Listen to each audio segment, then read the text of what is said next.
আলোচনায় অংশগ্রহণ করবেন ব্রাহ্মণবাড়িয়া 2 আসন থেকে নির্বাচিত মাননীয় সংসদ সদস্য রুমিন ফারহানা। রুমিন ফারহানা, আপনার সময় 10 মিনিট। Thank you. মাননীয় স্পিকার, আপনাকে ধন্যবাদ। মাননীয় স্পিকার, এখন চলছে রাষ্ট্রপতির ভাষণের উপর আলোচনা। বাংলাদেশের সংবিধান অনুযায়ী প্রধানমন্ত্রী এবং প্রধান বিচারপতি নিয়োগ ছাড়া রাষ্ট্রপতিকে আর সকল কিছুই প্রধানমন্ত্রীর পরামর্শক্রমে করতে হয় এবং প্রধানমন্ত্রী রাষ্ট্রপতিকে কি পরামর্শ দিলেন সেই ব্যাপারেও কোথায় কোনো প্রশ্ন উত্থাপন করা যায় না।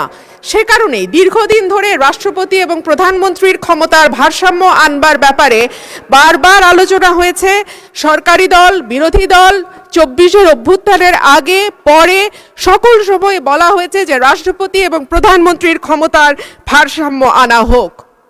বিএনপি তার ভিশন 2030 এবং 31 দফাতেও এই ব্যাপারে সুনির্দিষ্ট প্রস্তাব রেখেছে। মাননীয় স্পিকার, সে কারণেই সঙ্গতভাবে আমাদের একটা এক্সপেকটেশন ছিল যে এইবার রাষ্ট্রপতি মন্ত্রিপরিষদ কর্তৃক অনুমোদিত ভাষণের বাইরে গিয়ে তার নিজের মতন করে ভাষণ দিতে পারবেন, কিন্তু আমরা দেখলাম এইবারও রাষ্ট্রপতির ভাষণ মন্ত্রিপরিষদ কর্তৃক অনুমোদিত একটি ভাষণ তাকে দিতে হলো। সো আমরা যদি এতটুকু স্বাধীনতা মাননীয় স্পিকার রাষ্ট্রপতিকে দিতে না পারি তাহলে আর আমরা কোন ভারসাম্যের কথা বলছি? যাই হোক মাননীয় স্পিকার, আমার বক্তব্যের শুরুতেই আমি ধন্যবাদ জানাই মহান রাব্বুল আলামিনের দরবারে, যিনি আমার এই কঠিন যাত্রাকে সহজ করে দিয়েছেন। আমি তারপরে ধন্যবাদ জানাই আমার অসংখ্য নেতাকর্মী যারা নানানভাবে বঞ্চিত হয়ে ভয় ভীতির মধ্যে দিয়ে আমার নির্বাচন করেছে, দল থেকে বহিষ্কার হয়েছে, কিন্তু তারা আমাকে ছেড়ে যায় নাই। তাদের সকলের কাছে আমি কৃতজ্ঞ। মাননীয় স্পিকার, আমি আরও ধন্যবাদ জানাই বিএনপিকে আমাকে মনোনয়ন না দেবার জন্যে। আমাকে মনোনয়ন না দেওয়ার কারণেই আমি বুঝতে পেরেছি বাংলাদেশের টেকনাফ থেকে তেঁতুলিয়া কত লক্ষ মানুষের ভালোবাসা, দোয়া, সহযোগিতা আমার পাশে ছিল। একটা দলীয় গণ্ডির মধ্যে থেকে নির্বাচন করলে এইটা বুঝবার সৌভাগ্য আমার হতো না। মাননীয় স্পিকার, আমি গভীর শ্রদ্ধার সঙ্গে স্মরণ করি দেশনেত্রী, 3 বারের সাবেক প্রধানমন্ত্রী বেগম খালেদা জিয়াকে, যিনি আমাকে স্নেহ দিয়ে রাজনীতিতে এনেছিলেন এবং আমি বিশ্বাস করি তার অপূর্ণতা এই সংসদে কোনো দিন পূরণ হবে না। মাননীয় স্পিকার, হাজার মানুষের আত্মত্যাগ, তার ফসল হচ্ছে আজকের এই সংসদ। এই মানুষগুলো কারা যাদের আত্মত্যাগের বিনিময়ে আমরা আজকে কেউ মন্ত্রী, কেউ এমপি, কেউ সরকারি দল, কেউ বিরোধী দল হয়ে এসে সংসদে বসেছি? মাননীয় স্পিকার, তাদের স্বপ্ন কি ছিল? তারা জানতো তাদের এই আত্মত্যাগের বিনিময়ে তারা কিন্তু কেউ মন্ত্রী হবে না, এমপিও হবে না। তারা ছিল সাধারণ মানুষ, একেবারে খেটে খাওয়া সাধারণ জনগণ বাংলাদেশের। তারা একটা স্বপ্ন দেখেছিল, একটা নতুন বাংলাদেশ তৈরির স্বপ্ন, একটা নতুন রাজনীতি নির্মাণের স্বপ্ন, একটা নতুন চিন্তার জন্ম দেওয়ার স্বপ্ন, এবং সর্বোপরি সকলের জন্য যেই ভীষণ রকম বৈষম্য আমরা দেখেছি গত কয়েক বছর, সেখান থেকে মুক্ত হয়ে সকলকে নিয়ে, সকলকে একসাথে করে একটা বাংলাদেশের স্বপ্ন।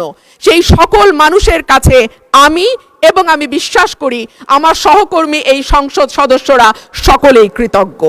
মাননীয় স্পিকার, শহীদদের যে প্রত্যাশা নিয়ে গণ অভ্যুত্থান, সেই প্রত্যাশা কিন্তু বায়বীয় বা অলীক কোনো বিষয় ছিল না। এখনো যদি আমরা দেয়ালে দেয়ালে তাকাই, আমরা দেখব তারা তাদের স্বপ্নের কথা দেয়ালে লিখে গেছে। উই ওয়ান্ট জাস্টিস, কিংবা দেশটা কারো বাপের না, তুমি কে আমি কে, বিকল্প বিকল্প। আসছে ফাগুন, আমরা হব দ্বিগুণ, ষোড়ো মহাজন, আমরা অনেকজন। Change the rules, be a voice not echo. দিনে নাটক, রাতে আটক, নাটক কম করো প্রিয়, হামাক ব্যাটাক মারলু কেন? এমন হাজার প্রশ্ন, লক্ষ জিজ্ঞাসা। এই লড়াইটা কেবল একটা সরকার পরিবর্তনের লড়াই ছিল না মাননীয় স্পিকার।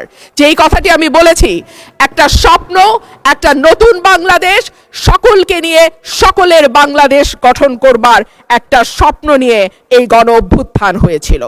মাননীয় স্পিকার, আমরা স্বপ্ন দেখেছিলাম ধর্ম, বর্ণ, জাতিগোষ্ঠী বা লৈঙ্গিক পরিচয়ের ভিত্তিতে কাউকে অপর বা আদার করে দেয়া হবে না। মাননীয় স্পিকার, আমি খুব বিনয়ের সাথে বলি, এই আন্দোলনের সম্মুখ সারিতে ছিলেন নারীরা। এক ঝাঁক নতুন প্রজন্মের তরুণ মুখ আমরা পেয়েছিলাম। সেই নারীরা 1 বছর পার না হতে হারিয়ে গেলেন কেন 7 জন নারী সাংসদের এই সংসদে, সেই প্রশ্নটা আমি আপনাদের কাছে রেখে যাচ্ছি। মিছিলের সামনের সারিতে নারীর প্রয়োজন হয়, পুলিশের টিয়ার শেল লাঠিচার্জের সামনে নারী ঢাল হয়ে দাঁড়ায়, অস্থির সময় নারীর সাহায্য ছাড়া পার হওয়া যায় না, আর সবকিছু যখন ঠিক হয় তখন নারী হয়ে যায় ট্রোলের বস্তু। নারীর পোশাক, নারীর চেহারা, নারীর কথা, নারীর হাসি সবকিছুই তখন হাসির খোরাকে পরিণত হয়। মাননীয় স্পিকার, আমি আপনার মাধ্যমে আজকে সংসদে আরেকটি কথা বলে যাই। 52% মানুষকে পেছনে ফেলে নতুন বাংলাদেশ রচনার কোনো চিন্তা যদি কেউ করে থাকে, সেটা কখনো সম্ভব না, কোনো দিন সম্ভব না। মাননীয় স্পিকার, রাষ্ট্রপতি ভাষণের 5 নম্বর প্যারায় বলা হয়েছে, বিবিএস এর চূড়ান্ত হিসাব অনুযায়ী জিডিপি প্রবৃদ্ধির হার 3.49%। প্রবৃদ্ধি হচ্ছে, উৎপাদন বাড়ছে, কিন্তু সেই অনুপাতে কর্মসংস্থান সৃষ্টি হচ্ছে না, বরং উৎপাদন ও সেবা খাতগুলোকে অর্থনীতির মূল চালিকা শক্তি হিসেবে ধরা হয়। সেই 2 খাতেই কর্মসংস্থান চলছে। একে চাকরিবিহীন প্রবৃদ্ধি বলে, যা দীর্ঘমেয়াদে অর্থনীতির স্থিতিশীলতা, অন্তর্ভুক্তিমূলক প্রবৃদ্ধির জন্য একটি বড় ঝুঁকি। দেশে শিক্ষিত বেকারের সংখ্যা বাড়ছে, অন্যদিকে দক্ষতার অভাব এবং ভাষাগত দুর্বলতার কারণে বড় বড় প্রতিষ্ঠানগুলো বাধ্য হচ্ছে অন্য লোক নিয়োগ দিতে, অর্থাৎ কর্মমুখী শিক্ষা দিয়ে চাকরির জন্য প্রস্তুত করতে আমরা ব্যর্থ হচ্ছি। মাধ্যমিকের নিচে শিক্ষাগত যোগ্যতা থাকা ব্যক্তিদের বেকারত্বের হার যেখানে 3.01%, সেখানে উচ্চ ডিগ্রিধারীদের ক্ষেত্রে এটি 8.7%। ভাষণের 6 নম্বর প্যারায় মূল্যস্ফীতির কথা বলা আছে। বিবিএস এর সর্বশেষ হিসাব অনুযায়ী চলতি বছরের ফেব্রুয়ারি মাসে দেশের খাদ্য মূল্যস্ফীতি দাঁড়িয়েছে 9.30%, যা গত 13 মাসের মধ্যে সর্বোচ্চ।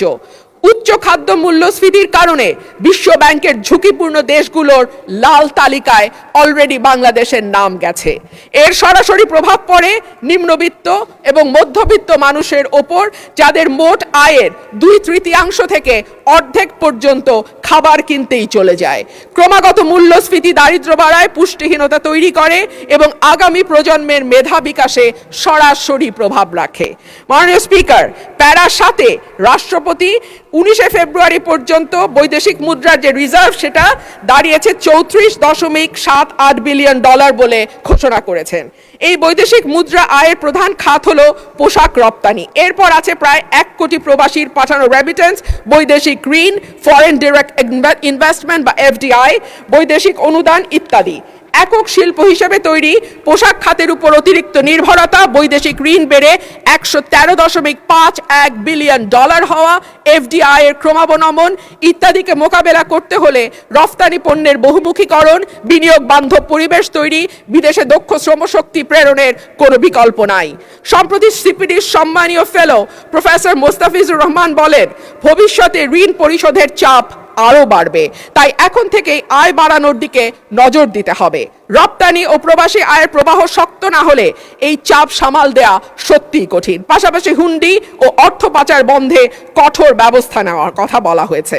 গত 15 বছরে দেশ থেকে যে বিপুল পরিমাণ টাকা পাচার হয়েছে, যার পরিমাণ কেন্দ্রীয় ব্যাংকের হিসাব মতে $23,400 কোটি, সেটি ফেরত আনা না গেলে কিংবা ব্যাংক খাতে থাকা 6 লক্ষ কোটি টাকার খেলাপি ঋণের পরিমাণ কমিয়ে আনা না গেলে অর্থনীতির পুনরুদ্ধারের কোনো পরিকল্পনাই কাজে আসবে না। পাচারকৃত টাকার 75% যায় ওভার অ্যান্ড আন্ডার ইনভয়েসিং এর মাধ্যমে। গত 10 বছরে এই ওভার অ্যান্ড আন্ডার ইনভয়েসিং এর মাধ্যমে পাচার হয়েছে $68 বিলিয়ন। সুতরাং এই মিথ্যা ইনভয়েসিং বন্ধ করা না গেলে টাকা পাচারও বন্ধ সম্ভব নয়। মাননীয় স্পিকার, রাষ্ট্রপতি তার ভাষণে বাংলাদেশ ব্যাংক, রাষ্ট্রায়ত্ত ও বেসরকারি ব্যাংক, বীমা, আর্থিক প্রতিষ্ঠান ও পুঁজি বাজারের সঙ্গে সমন্বয়ের মাধ্যমে সার্বিক তদারকি উন্নতকরণ, আমানতকারীদের সুরক্ষা নিশ্চিত, খেলাপি ঋণ হ্রাসে গুরুত্ব দেওয়ার কথা বলেছেন। যে কোনো দেশে কেন্দ্রীয় ব্যাংক হলো আর্থিক প্রতিষ্ঠানের নিয়ন্ত্রক সংস্থা, এটি সরকারের ব্যাংক হিসেবে কাজ করে। দক্ষিণ এশিয়ার দেশগুলোর দিকে তাকালে দেখা যায় কেন্দ্রীয় ব্যাংকে প্রিন্সটন বা ক্যালিফোর্নিয়া থেকে PhD করা উচ্চ ডিগ্রিধারী মানুষজন, অভিজ্ঞতা সম্পন্ন লোকজন নিয়োগ পেয়েছেন।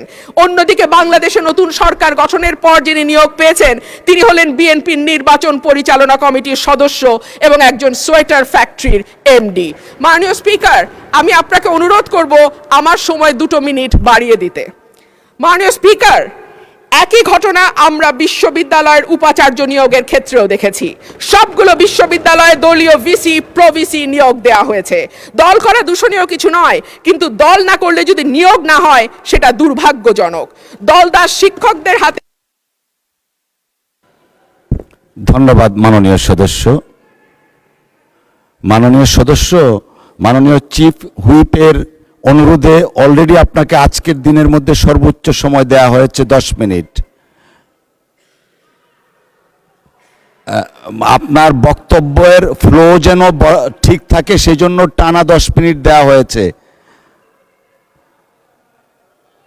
মাননীয় সদস্য, আপনাকে অসংখ্য ধন্যবাদ।